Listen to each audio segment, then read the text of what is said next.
Now that I am pretty much completely done with Orbia, meaning her main story and area exploration, I gotta wait on time-gated stuff right now. Today's video will be specifically about Orbia, her skills, what stats to look for her, and where to put your skill points. If you do end up liking this video, make sure to hit that sub button, hit the like button, hit that bell dingy thing, so you know when I post a video. Let's go, baby.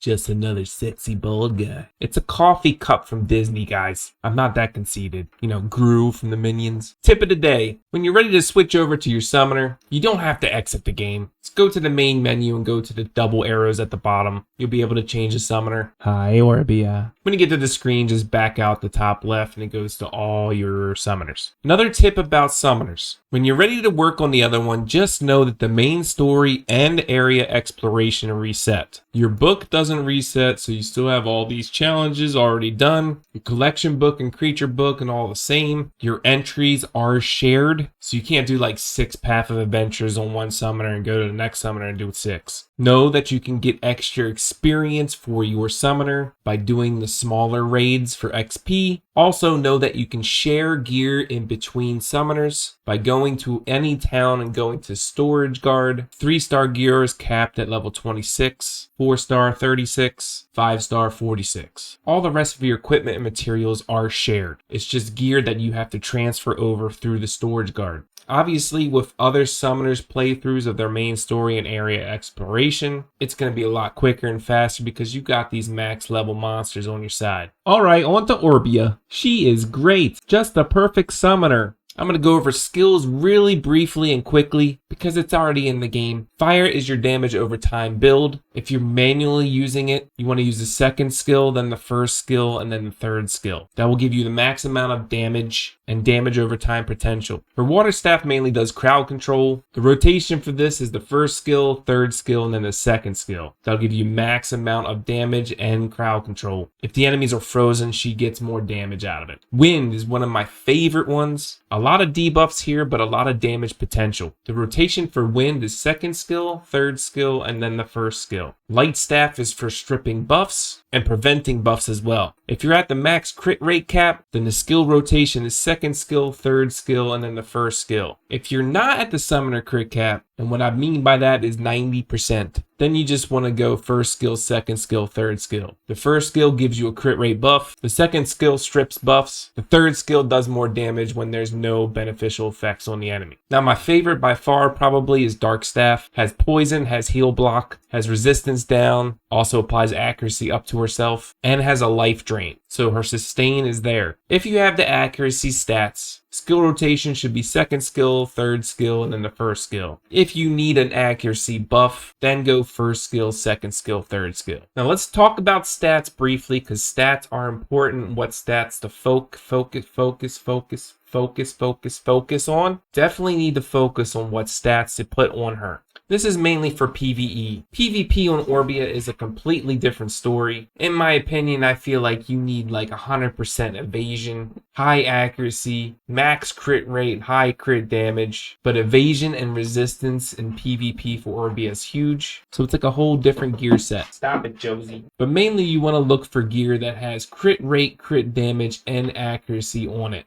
I even use an accuracy ring because landing debuffs, the damage over time, defense breaks, damage taken up, stripping the buffs, landing heal block. Accuracy is so crucial on her. Definitely look for crit damage as a main stat in the necklace, attack in the bracelet, and for PvE, definitely accuracy in the ring. For PvP, like I said, completely different. Alright, let's talk about the skill trees, but before we talk about the skill trees, let's talk about skill books. Magician's research logs. There is no cap to this until you literally max out every skill on your summoner. These are not shared between summoners, so all 3 summoners need a ton to max out all their skills. I confirmed this with Dubba from Double Gaming on Twitch. He confirmed it. He played the Korea server. Just throwing that out there. right, Dubba? You can craft these, you can get them in expeditions, and also in the field event raid bosses. Oh, hey again. With these skill books, I would definitely focus on Squirrel. I would definitely focus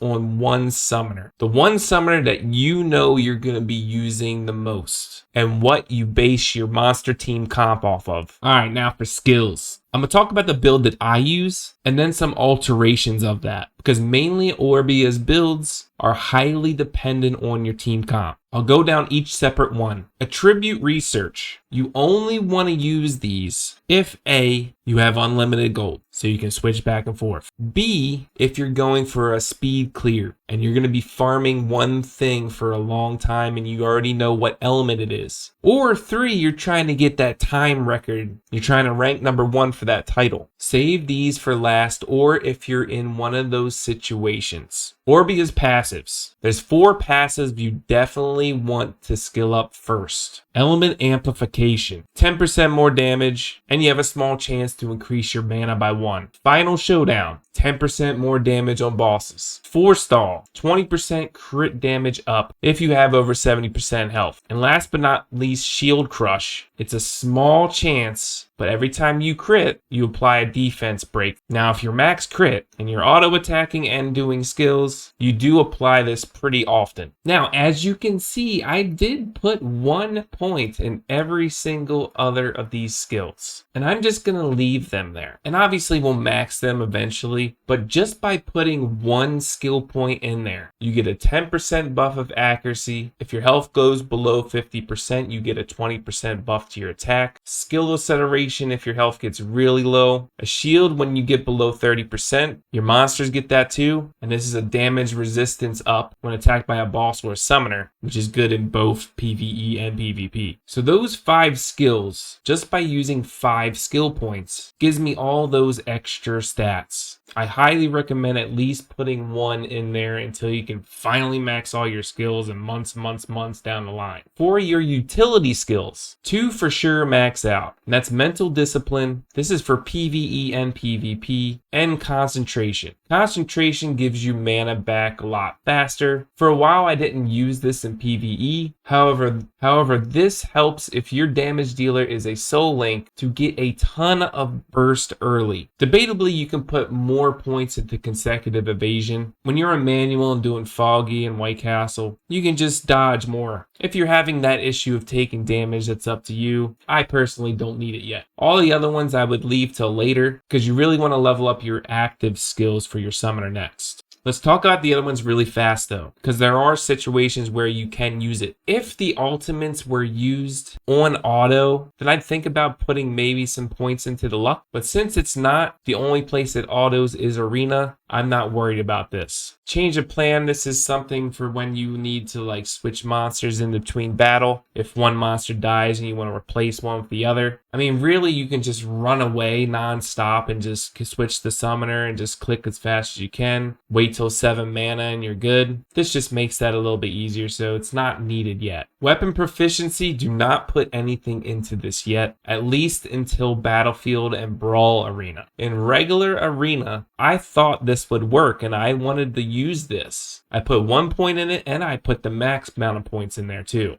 I thought like in normal arena, because it says arena, I could start out with Dark Staff, have a heal block on the enemies, and then when Cleef and Theomars get their endures, I can switch to light and then it strips and does its thing. Unfortunately, this does not work in arena, so just ignore this for now. Bond enhancement. I talked about a wombo combo before in my Soul Link video. Summoner's Call max level, revives after 300 seconds, which is 5 minutes. This is the very last skill you ever want to level up. It's not needed. All right, let's talk about 2 different builds for your active skills for Orbia. As you can see, I didn't put any skills into her basic attack. I put them all in her actual skills with cooldowns. Same with the ultimate. And this is because I run a team comp that is highly skill cooldown based, that I'm literally just spamming Orbia's skills most of the time. I run Tion, Shannon, and Rakuni, so I'm literally spamming skills with Orbia. There's not many basic attacks that are going on. Eventually, I'll be leveling these two up, but I'm mainly focusing on the middle three first. Now, if you don't run a team comp that has skill cooldowns, then definitely put some points in basic attack. But yeah, Orbia is your damage dealer. She can be a solo damage dealer. In Arena, I'm Master 1 right now, and I'm literally only using her as a damage dealer. My team fully supports her. I'm vulnerable to heal block. I'm trying to work on that. But this is what I use, and this surprises a lot of players. 41% defense record. I'm beating the meta teams. I use the same team in Foggy Prison. I'm usually first or second in damage. In my opinion, I feel like this is the best build. And that's it for today's video. I know I'm blocking the beautiful view back there, all the melons on the trees and everything. But if you like this video and like all my content, hit the sub button, hit the like button, hit that bell dingy dingy thing. I'll see you in the next one. Peace, squirrel.